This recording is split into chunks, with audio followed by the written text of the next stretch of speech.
Welcome back to my channel economics in your way. Guys आज हम बात कर रहे हैं अपने 14th वीडियो की। इससे पहले अगर किसी ने 13 नंबर की वीडियो नहीं देखी तो प्लीज वो पहले इससे बैक करके 13 नंबर की वीडियो देख लें, जिससे कि आपको जो आज हम पढ़ने वाले हैं इसके बेसिक्स पूरे क्लियर हो जाएंगे, क्योंकि हमने इससे पहले वाली वीडियो में इस चैप्टर की स्टार्टिंग करी थी। ठीक है, तो हम बात कर रहे हैं आज अपने नेक्स्ट टॉपिक की, जो हमारा अपकमिंग टॉपिक है वो है law of value proportionate. Means हम बात कर रहे हैं अपने एक सीबीएसई के सिलेबस की सबसे ज्यादा इंपॉर्टेंट चीज। सीबीएसई बोलो या फिर आईसीएसई, अगर आप अपने बीकॉम एमबीए कहीं भी जाओगे तो आपको एक लॉ है जो हर जगह आपकी आती ही आती है। बात कर रहे हैं हम इस चीज की, ये लॉ है क्या। ठीक है गाइस, तो गाइस कल हमने एक चीज जो पढ़ी थी, मतलब इससे पहले वाली वीडियो में हमने एक चीज पढ़ी थी, हम उसको थोड़ा सा एक बार रिकैप कर लें जिससे कि आपको चीजें क्लियर हो जाए। हमने वहां पे तीन चीजें पढ़ी थी, एक TP total product, MV means marginal product and AP average product. हमने तीन टाइप के प्रोडक्ट पढ़े थे कि हमारे तीन टाइप के प्रोडक्ट होते हैं। गाइस तो यहाँ पे क्या होता है, और हमने पढ़ा था उसके साथ साथ कि फिक्स्ड फैक्टर और वेरिएबल फैक्टर। कि जब हम फिक्स्ड फैक्टर, हम शॉर्ट रन की बात कर रहे हैं, जो हमारे सिलेबस में है शॉर्ट रन, जब हम उसकी बात कर रहे हैं मींस कि जब फिक्स्ड फैक्टर में वेरिएबल फैक्टर को हम कंबाइन करेंगे, मींस कि हम अपनी लैंड पे लेबर को लगाते जाएंगे तो धीमे धीमे क्या होगा, एक टाइम पे आपका मार्जिनल प्रोडक्ट इंक्रीज होगा। पर गाइस हम उसमें कितने वेरिएबल फैक्टर लगाएं कि हमारे को मार्जिनल प्रोडक्ट फायदा ही देगा हमेशा। मींस कि हमें हर बार का जो प्रोडक्ट इंक्रीज हो रहा है वो फायदे हम कहां तक करेंगे। एज अ प्रोड्यूसर हमें देखना भी तो है कि हम उसको कहां तक हम प्रोडक्शन कर सकते हैं। तो उसके लिए हमारे ये लॉ है, लॉ ऑफ वैल्यू प्रोपोर्शनेट, जिसका हम एक बार डेफिनेशन पढ़ लेते हैं। It states that when more and more variable factor combine with fixed factor, ठीक है, मींस कि हमारी जो वेरिएबल फैक्टर मींस लेबर, और हम फिक्स फैक्टर की बात करें तो हम यहाँ पे जो है लैंड, तो हम अब जब लेबर को लैंड से कंबाइन करेंगे तो एक स्टेज आएगी कि जो एमपी है, पहले MP must be start decline. ठीक है, पहले इंक्रीज होता हुआ फिर कहीं ना कहीं जाके वो decline become zero and negative. ठीक है, तो हम बात कर रहे हैं कि हमारा जो एमपी है वो start decline zero and negative, हमारी तीन स्टेज पहुंचेंगी। तो गाइस हम यहाँ पे इसको एक्सप्लेन करने के लिए एग्जांपल ले लेते हैं। एग्जांपल में आपको एक स्टोरी बता रहा हूँ, हो सके तो उसको थोड़ा अच्छे से समझ लेना, जिससे कि आपका वो चीज हो जाएगी। क्या हम बात कर रहे हैं, हमने लैंड का पीस ले लिया, सपोज हमने थोड़ा लैंड का पीस ले लिया। ठीक है गाइस, यहाँ पे क्या कर रहा हम फार्मिंग कर रहे हैं, अपनी फार्मिंग मींस हम प्रोडक्शन कर रहे हैं, कोई भी चीज का मान लेना जो आपको अच्छी लगती हो। हम यहाँ पर उसका प्रोडक्शन कर रहे हैं, हमने एक लेबर उसमें डाली इस लैंड के पीस में। जब हमने एक लेबर इस लैंड में इनपुट करी means fixed factor combined with variable factor हमने करी, तो हमें कुछ ना कुछ आउटपुट मिलेगा। ठीक है भाई, हमें जब कुछ आउटपुट मिला उसके बाद क्या करा, हमने दूसरी इसमें लेबर को पुट कर दिया, कि मतलब हमने एक और बंदा इसमें काम करने के लिए लगा दिया। ठीक है, तो हमें क्या मिला कि हमने देखा जब दो लोगों ने मिलकर काम किया तो दो लोगों का जो काम हुआ वो क्या हुआ, हमें जो पहले से प्रोडक्शन था उससे ज्यादा प्रोडक्शन हमें मिल चुका था। उसका रीजन क्या होता है, देखो प्रैक्टिकली सोचना कि दो लोग मिलकर काम करेंगे तो होता है कि आप भी किसी के साथ मिलकर काम करो कोई भी चीज का, तो आप थोड़ा ज्यादा काम कर लेते हो। तो वही चीज आएगी कि दो लोग मिलकर काम करेंगे तो थोड़ा ज्यादा काम होगा। हम बात करें कि हमने एक और लेबर लगा दी, क्योंकि मैं एक लैंडलॉर्ड हूँ, मुझे नहीं पता, मेरे पास लैंड है, मैं लेबर लगाता रहा हूँ, मेरे को प्रोडक्शन मिलता जा रहा है, तो मेरे को क्या हो रहा है फायदा। मैंने एक और बंदा लगा दिया उस लैंड में। जब हमने एक और बंदा लगाया तो क्या हुआ कि हमारा प्रोडक्शन फिर से इंक्रीज हुआ, क्योंकि वहां पे तीन लोगों ने मिलकर काम किया। तीन लोगों ने मिलकर मींस तीनों एक दूसरे को देख रहे थे और मिलकर काम करते गए, तो उससे क्या हुआ, तीनों की इफिशियंसी इंक्रीज हुई। ठीक है, और मेरे को फायदा हो रहा था, मैंने क्या करा, एक और चीज यहाँ पे एक और लेबर इनपुट कर दिया। जैसे मैंने एक और लेबर इनपुट किया, मैंने देखा कि जितना मेरे को इंक्रीज मिल रहा था मेरे को उस रेट से नहीं मिला, थोड़ा सा कम इंक्रीज मिला, पर इंक्रीज हुआ था, बट उतना नहीं हुआ। जैसे सपोज एक ना कहना 100 यूनिट प्रोड्यूस करी, दोनों ने मिलके 220 कर दी, मींस के एक का 100 आया था तो दूसरे वाले के आने से 120 इंक्रीज हुआ था। बट जैसे हमने फोर्थ वाला लगाया तो वो इंक्रीज उस रेट से नहीं हुआ, बट हुआ। उसका क्या है, प्रैक्टिकली अगर हम रीजन बात करें, जब ज्यादा लोग एक जगह पर हम काम करने के लिए लगाते हैं, ज्यादा लोग जैसे हम लगाएंगे तो क्या होगा, जो पुराने वाले लोग होते हैं वो क्या बोलते हैं, अरे वो नया आया उससे काम करा लो, हम क्यों करें। होती है वैसे प्रैक्टिकली बात वो चीज। दूसरी चीज हम बात करें कि जब जगह नहीं होगी काम करने की तो उसकी वजह से भी, क्योंकि जब छोटी लैंड का पीस है तो उस पर सब लोग मिलकर काम करेंगे तो काम नहीं कर पाएंगे। इसमें आपने पढ़ा होगा अनडिस्गाइज्ड अनएम्प्लॉयमेंट की प्रॉब्लम क्रिएट हो जाती है। ठीक है, तो एक हमारा ये पॉइंट। उसके बाद क्या करा, मेरे को थोड़ा सा फायदा हो रहा था, मैंने सोचा शायद हो सकता है कोई और फैक्टर हो, मैंने एक और लेबर को लगा के देखता हूँ कि फायदा तो हो ही रहा था। मैंने क्या किया, एक और लेबर को इनपुट किया। एक और लेबर को इनपुट करने से क्या हुआ कि जो मेरा प्रोडक्शन था वो कुछ भी चेंज नहीं हुआ। मींस कि हम जहाँ पे थे वहीं के वहीं रह गए, मीन्स कि उस बंदे के आने से कुछ भी इंक्रीज नहीं हुआ, या फिर मैं कह लूँ नेगेटिव की तरफ चले गए। मतलब हम जैसे सपोज पहले अगर हम 500 यूनिट मिलके बना रहे थे 4 लोग, उसके आने से क्या हुआ, ये माइनस हो गया, हमारा कितना रह गया 490 रह गया, 2 यूनिट कमी प्रोड्यूस करता है। गाइस उसका रीजन क्या है कि जो लैंड पे स्पेस थी वो स्पेस नहीं थी उनके हाथ चलाने लायक, उनके काम करने लायक भी। जब वो स्पेस नहीं थी तो मींस क्या हुआ कि उनका प्रोडक्शन डाउन हो गया इस वजह से। तो हमने क्या 3 स्टेज बन रही है, पहली इंक्रीजिंग रिटर्न जहाँ पे हमें प्रोडक्शन ज्यादा मिलता गया, दूसरी जो हमने यहाँ पे आगे पढ़ी थी इस वाले पे कि हमारा प्रोडक्शन डिक्रीज हुआ, मतलब कि मिला पर उस रेट से नहीं मिला, means diminishing return to a factor. एक हमारी थर्ड वाली जाएगी स्टेज जहाँ पे आके कम हो गया, कम हुआ मींस -2 इसमें कम हुआ है, जो -2 इसमें कम हुआ means negative return to a factor. Guys तो 3 स्टेज हो गई, उसी को फिर से डेफिनेशन के थ्रू आप समझने की एक बार कोशिश करिए कि it state that when more and more variable factor combined with fix factor, means कि हमने वेरिएबल फैक्टर को कंबाइन किया फिक्स फैक्टर, लेबर को कंबाइन किया लैंड के साथ, और stage must ultimately come when MP start decline, means हमारा मार्जिनल प्रोडक्ट, मार्जिनल मींस जो पर एडिशनल लेबर पे हमें जो प्रोडक्शन मिल रहा है वो क्या हुआ, start decline become zero and negative. ठीक है, पहले हमारा ये क्या था इंक्रीज, फिर कम होना शुरू हुआ, फिर नेगेटिव आ गया। ठीक है, ये तो हो गया हमारा थ्योरी। आप बोलोगे कि मैंने इतनी स्टोरी को सुनाई है, मैंने क्या किया, इसका गाइस आपको भी आगे इसी वीडियो में आंसर भी मिल जाएगा जब हम उसके अदर पार्ट पढ़ेंगे। पर उससे पहले हम अदर इसके कॉजेस पे जाने से पहले हम बात करते हैं इसको एक न्यूमेरिकली समझने की। ठीक है, तो हम बात कर रहे हैं इसके न्यूमेरिकल एग्जांपल की, हम बात करते हैं अपने इसके एग्जांपल की, जो हमने एग्जांपल लिया है गाइस। ठीक है, अभी हमने जिसको पढ़ा था हमने उसको क्या पढ़ा, एक थ्योरी पढ़ ली जिसमें हमने देख लिया कि होता क्या है। ठीक है, अभी वही जो एग्जांपल मैंने आपको एक स्टोरी से सुनाई थी, उसी स्टोरी से आप इस बार इस एग्जांपल को देखिए। ठीक है, हमने क्या करा था, लैंड थी फिक्स फैक्टर। ठीक है, हम यहां लिखते हैं फिक्स फैक्टर। ठीक है, इसको याद रखना, फिक्स फैक्टर हमारी लैंड हुई, ये हो गया हमारा वेरिएबल फैक्टर। ठीक है, तो फिक्स फैक्टर हमारा शॉर्ट टर्म में क्या रहेगा, हमने बताया कांस्टेंट रहेगा, कांस्टेंट मींस हमने एक मान ली कि हमारे पास एक ही लैंड का पीस था। नाउ हम बात कर रहे हैं लेबर, लेबर क्या करते हैं, हमने एक करके इंक्रीज करते हुए थे, हमने 4 या 5 लेबर हमने करके उसमें इनपुट करी थी, वही से हमने एक करके इंक्रीज करते हुए आ रहे हैं हम इसको। नाउ हम बात कर रहे हैं टीपी और MP, TP means total product. ठीक है, टोटल प्रोडक्ट के हम यहाँ पे छोड़ देते हैं, हम इस पे आ जाते हैं एमपी पे कि हर एक पे एडिशनल पे क्या मिल रहा है। हमने क्या देखा था, पहले ज्यादा रहेगा, कुछ टाइम में देखा था जैसे हम लोग बढ़ाते गए हमारा इंक्रीज होता गया। हमने बात की पहले एक बंदा लगा, 2 लगे, फिर 2 ने मिलकर ज्यादा काम किया, 3 लगे तो उससे ज्यादा काम हुआ, 3 लगे तो काम इंक्रीज होता गया, पहले वाले बंदे ने 3 का किया, दूसरे ने 3 का किया, फिर चौथे वाला तीसरा आया तो 4 का यूनिट मिल गया। नाउ हम बात कर रहे हैं अपने सेकंड, मतलब कि जब हमने उसके बाद और लगाए थे बंदे, तो हमारे पास दूसरी स्टेज क्या आई थी, हमने उसको नाम दिया था डिमिनिशिंग रिटर्न, मींस कि हमें मिल रहा है तो उस रेट से नहीं मिल रहा, पहले जैसे 4 से इंक्रीज हुआ था, बट अब कितने से इंक्रीज हुआ है, बंदे के आने से 3 यूनिट का, फिर 2 का, फिर 1 का, मतलब कि कम होता गया। ठीक है गाइस, मतलब हमने उसके लिए प्रैक्टिकली एक एग्जांपल भी दिया था कि लोग काम नहीं करते हैं, जो होता है नहीं सीनियर आ गया इसलिए अब सीनियर हो गया, जूनियर आया उससे काम कराएंगे, तो या जगह नहीं है फैक्टर की इसलिए वो लोग, मींस फैक्टर मींस लेबर की बैठने की, काम करने की, हाथ चलाने की जगह नहीं है, तो वो लोग नहीं कर पा रहे थे, तो इसलिए क्या हुआ, ये डिमिनिशिंग हुआ।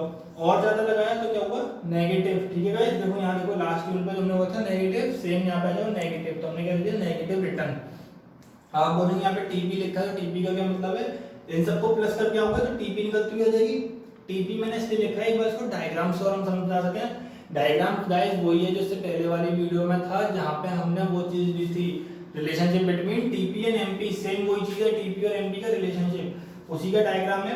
पहले स्टेज हमारी ये वाली हो जाती है, ये हमारी पहली स्टेज है इंक्रीजिंग रिटर्न, इसको हम इंक्रीजिंग एमपी भी बोलते हैं, तो हमारी ये लिखिए फर्स्ट स्टेज। ठीक है, इंक्रीजिंग रिटर्न। यहाँ पे बात करें diminishing return to a factor, पूरा नाम है इसका, तो वो हो गया सेकंड स्टेज। नाउ हम बात करें third stage, third means negative return, हो गई हमारी ये वाली नेगेटिव रिटर्न। और इसका नाम ऐसे क्यों पड़ेगा इस पहले उसको समझ लो। एक तो एमपी दे रखा है, एमपी आपको दिखाई दे रहा होगा, हमने एक तो देखा था यहाँ पे हमारा नेगेटिव शुरू होना शुरू होता है, हमने थर्ड स्टेज का नाम लिख दिया नेगेटिव रिटर्न। डिमिनिशिंग मींस कि जो हमारा इंक्रीज हो रहा है इसका पार्ट, जो हमारा इतना पार्ट जो इंक्रीज हुआ है वो थोड़ा स्लाइटली फ्लैटर जा रहा है, मींस कि उस रेट से इंक्रीज हुआ जितना पहले होता हुआ था, तो diminishing return to a factor, तो हमने सेकंड नाम दे दिया। फर्स्ट की बात करें increasing return to a factor, देखो भाई जो सीधी लाइन दी है straight means increasing return to a factor, हमने दे दिया फर्स्ट नाम, मतलब फर्स्ट स्टेज। तो हमारी 3 स्टेज होती है स्लो की, increasing return to a factor, diminishing return to a factor और negative return to a factor. MP आपकी ये रही, पहले इंक्रीज फिर डिमिनिशिंग फिर नेगेटिव, उससे प्लस करके निकालोगे टीपी। एमपी टीपी का रिलेशनशिप पीछे वाली वीडियो में मींस वीडियो नंबर 13 में है, तो आप जाके एक बार उसको भी देख सकते हो। अब बात करें कि कोई लॉ है तो हम बात करते हैं तो उसकी अजम्पशन।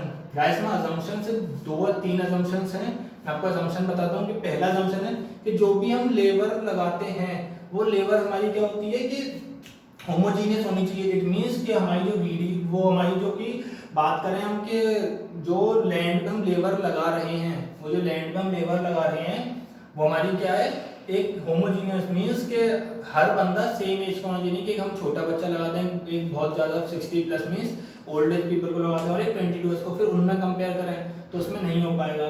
या फिर हम बात करें टेक्नोलॉजी को हम सबकी रखें और सेम रखें, मींस टेक्नोलॉजी मींस कि अगर किसी को अगर हाथ से काम करने की बोला है तो हर कोई हाथ से ही काम करे, ये नहीं कि एक को मशीन दे दी और एक को हाथ से काम करने की बोल रहे हैं। ठीक है, और एक बोलते हैं factor between the variable factor और फिक्स फैक्टर सेम होना चाहिए। मींस यहाँ पे आप देखो फैक्टर मींस 1:1 मींस कि अगर एक लैंडल एक पे ही हम सारा काम करवा के देख रहे हैं शॉर्ट रन, ये नहीं कि एक पे 4 बंदे लगाए, एक पे दूसरी लैंडल के 3 बंदे लगा दिए, उनके फैक्टर ही चेंज कर दोगे फिर आपको आंसर अच्छे से नहीं मिल पाएगा। मींस अच्छे से प्रोडक्शन यूनिट का काउंट नहीं कर पाओगे कि आप किस बंदे ने कितना काम किया। ये तो होगा असम्पशन। अब इस लॉ के कुछ कॉजेस भी हैं, हम बात करेंगे हमारे पास ये इंक्रीज हो रहा है तो इसके कॉजेस क्या हैं, या ये डिमिनिशिंग हो रही है इसके कॉजेस क्या हैं। तो गाइस अभी जो मैंने एक स्टोरी सुनाई थी उसी से मैं रिलेट करके सिर्फ आपको एक कॉजेस इसके समझा देता हूं। कॉजेस क्या है, कॉजेस आपके ये हैं, मैं अपने कॉजेस ऑफ इंक्रीजिंग रिटर्न और डिमिनिशिंग रिटर्न। मींस जो हमारे दो फैक्टर थे उसमें हमारे जो फैक्टर्स हैं means increasing return to a factor और डिमिनिशिंग रिटर्न, जो हमारे दो फैक्टर थे, थर्ड हमारा नेगेटिव भी था। नेगेटिव हम इसलिए नहीं बात कर रहे क्योंकि उसके लिए हमने ज्यादा लेबर इंपोर्ट कर दी थी। हम बात कर रहे हैं पहले इन दोनों की, उसको हम वैसे ही समझा देंगे थोड़ा सा क्योंकि वो प्रैक्टिकली आ जाएगा, उसके लिए हमें कॉजेस पढ़ने की जरूरत नहीं है। गाइस हम बात करते हैं पहले इन causes of increasing return. Means हमारी हो गई फर्स्ट स्टेज के कॉजेस क्या क्या थे, जो हमारे एमपी था जो इंक्रीज होता हुआ जा रहा था, उनके रीजन क्या थे, पीछे रीजन तो पता होना चाहिए इसके हमने काम करा क्यों ऐसा हो रहा है। हम बात कर रहे हैं पहला पॉइंट इसका fuller utilization of the fixed factor. Means जब लेबर ने काम करना शुरू किया लैंड पे, जो हमने एक लैंड का पीस बनाया था, जैसे जैसे लेबर ने काम करना शुरू किया उस पे तो क्या हुआ, दोनों के बीच में कॉम्बिनेशन अच्छा बना और हमने उसको अच्छे से यूटिलाइज कर लिया। यूटिलाइज मींस कि अच्छे से काम कर पाए थे, यूटिलाइज हमने कर लिया तो क्या हुआ, फैक्टर हमारा जब यूटिलाइज होगा पूरा तो फुल एफिशिएंसी देगा। एफिशिएंसी जब पूरी देगा तो हमारा जो प्रोडक्शन है मींस जो एमपी है वो क्या हुई, इंक्रीज होना शुरू हो गई। नाउ हम बात कर रहे हैं कि हमारा second point increasing efficiency of the variable factor. Increasing efficiency of the variable factor means कि जब जगह खाली थी तो उन्होंने जब लैंड पे जाके काम किया तो उनकी एफिशिएंसी इंक्रीज हुई। एक से दो बंदे हुए थे पहली स्टेज पे, याद है आपको जब मैंने एग्जांपल दिया था, जो स्टोरी सुनाई थी, जब हमने एक से दो बंदे करे तो क्या हुआ, दोनों ने मिलकर काम किया, एफिशिएंसी इंक्रीज हुई। काम करने लगी थी, हाथ पैर अपने अच्छे से चला पाए थे लैंड पे, तो मींस प्रोडक्शन ज्यादा कर लिया। गाइस हम बात कर रहे हैं third, better coordination between the factor. Factor कौन सा है, फिक्स्ड फैक्टर और वेरिएबल फैक्टर, दो ही फैक्टर थे सिर्फ, तो दोनों के बीच में बेटर कोऑर्डिनेशन मींस अच्छे से काम कर पा रहे हैं पूरी स्पेस से। तो हमारे क्या होंगे, इन तीनों रीजन की वजह से हमारा क्या हुआ, प्रोडक्शन इंक्रीज हुआ। नाउ हम बात करें सेकंड स्टेज। सेकंड स्टेज में क्या था कि हमारा प्रोडक्शन तो इंक्रीज हो रहा था बट हमारा प्रोडक्शन उस रेट से इंक्रीज नहीं हुआ जितना इस स्टेज में हो गया। तो उसके लिए रीजन पहला है fixity of the factor. Fixity of the factor means कि दोनों जो कॉम्बिनेशंस थे, फैक्टर क्या थे, फिक्स फैक्टर और वेरिएबल फैक्टर, जब वो दोनों एक दूसरे से कंबाइन हुए तो क्या हुआ, एक फिक्सिटी क्रिएट हो गई। मींस उन दोनों में एक, जो मैंने आपको बताया था वो रीजन के, आप लोग बोलते हो ना सीनियर है, हम तो सीनियर है भाई, हम क्यों काम करें, वो चीज वाली आ गई। तो फिक्सिटी मींस एक आपके बीच में बहसबाजी, एक आपके बीच में एक चिड़चिड़ापन आ गया जिससे कि आप काम नहीं कर पाए, वो फैक्टर वाली चीज की बात हो रही है। यहाँ हम बात कर रहे हैं कि अपना इम्परफेक्ट सब्स्टिट्यूबिलिटी। इम्परफेक्ट सब्स्टिट्यूबिलिटी मींस कि जब लेबर काम कर रही है उसी फैक्टर पे, मींस उस लैंड पे जब काम कर रही है आपकी लेबर, तो हमारे संग क्या बात हो रही थी कि हम लोग को जगह नहीं मिल रही है और उसी लैंड पे हम लोगों को काम करने के लिए बोला जा रहा है बार बार, तो हम अपनी पूरी की पूरी हमारे अंदर की एफिशिएंसी है हम लोग नहीं दिखा पा रहे थे। ठीक है, तो उसकी वो चीज पॉइंट की थर्ड पॉइंट क्या हमारा, poor coordination between the factor. Poor coordination की मींस कि जो हम फैक्टर यूज कर रहे हैं, फैक्टर, फिक्स फैक्टर और वेरिएबल फैक्टर, उनके बीच में कोऑर्डिनेशन नहीं बन पा रहा। मींस जगह नहीं बन पा रही तो कोऑर्डिनेट बनेगा ही। मींस कि हम लोग बात कर रहे हैं तो उनके बीच में जो कोऑर्डिनेशन है कोऑर्डिनेशन नहीं बन पा रहा है। ठीक है गाइस, तो हमारे जो सारे फैक्टर्स के कि हमारे क्यों फैक्टर जो एमपी थी वो डिक्रीज होती गई हर एक एडिशनल लेबर लगाने पे। ठीक है, वो तो समझ में आ गया। हम बात करें कि जो थर्ड पॉइंट था हमारा, जैसे जैसे कम होता हुआ आएगा तो जो थर्ड हमारी स्टेज थी नेगेटिव रिटर्न, तो नेगेटिव रिटर्न हमारा था कि नेगेटिव क्यों हुआ, नेगेटिव होने का रीजन जब लेबर लगाएंगे यहाँ काम करने की जगह नहीं है, हमारा प्रोडक्शन जीरो होता तो आ गया जीरो। हम जब और लेबर को पुट करेंगे, जब और लेबर इनपुट होगी फिक्स फैक्टर के संग, तो वो उनके बीच में लड़ाई वाली कंडीशन हो जाएगी। लड़ाई होती है तो वहाँ काम नहीं कर सकते, मीन्स कि जहाँ हमारे को काम करने की जगह नहीं है, तो जो पहले लोग भी अच्छे से काम कर रहे थे उनको क्या हुआ कि उनका हमें काम की एफिशिएंसी थी वो और कम हो गई, तो इसलिए नेगेटिव रिटर्न चला गया। But as a rational producer अगर हम बात करें, तो आप अगर प्रोड्यूसर अपने आप को मान के चल रहे थे, आप रेशनल प्रोड्यूसर की तरह कहां तक, किस स्टेज तक आके आप काम करना पसंद करोगे। पहला तो देखो हम बात करें इंक्रीजिंग रिटर्न, जहां पे हम क्या करते थे, काम कर रहे थे, प्रोडक्शन इंक्रीज होता जा रहा था। मींस अगर मैं लैंडलॉर्ड हूं, मेरे को नहीं पता कि मेरी लैंड पे कितने लेबर लगानी है, मेरे को फैक्टर मिलता जा रहा था, मैं अपना इनपुट आउटपुट मिलता जा रहा था। और मैं बात करूं सेकंड स्टेज, जहां पे भी मेरे को क्या हो रहा था कि इंक्रीज को मतलब इंक्रीज उस रेट से हुआ पर आउटपुट तो मिल रहा था, ठीक है। तो अगर एक रेशनल प्रोड्यूसर होगा वो हमारा कहां पे रुकेगा, इस स्टेज के एंड में और थर्ड स्टेज की स्टार्टिंग में, जहां हमारा जीरो प्रोडक्शन हुआ था, क्योंकि वहां पे वो लगा के देखते हैं पहले कि नेगेटिव रिटर्न हुआ, नेगेटिव रिटर्न होगा उसके बाद एक लेबर को निकाल दिया जाएगा, फिर वो वहां तक बात करेंगे। अभी हमें नहीं पता कि हमारी जो फिक्स फैक्टर है वो कहां तक यूटिलाइज होंगे, क्योंकि हमने अपने इकोनॉमिक्स के स्टार्टिंग में पढ़ा था, जब हमने बात की थी कि हम इकोनॉमी की सारी रिसोर्सेज को ऐसे यूटिलाइज करना है, full utilization of the resources means इस तरीके से यूटिलाइज करनी है कि कुछ भी बचा नहीं। तो हमने वही चीज यहाँ पे कर रहे हैं, लैंड का यूटिलाइज, कि हम जितना ज्यादा आउटपुट निकाल सकते हैं।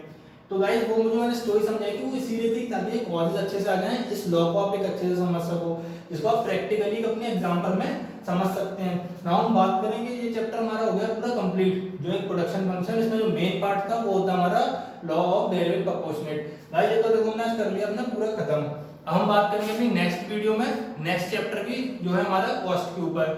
नाउ गाइस बस जिसको भी ये वीडियो पसंद आई हो उसको लाइक शेयर और सब्सक्राइब करें, और जिसको भी नोट्स चाहिए हो वो मेरे को लिंक में गिवन नंबर पे आप मेरे को ऑर्डर कर सकते हो, ठीक है गाइस। और प्लीज ज्यादा से ज्यादा चैनल को सब्सक्राइब कीजिए, and thank you so much for watching my channel.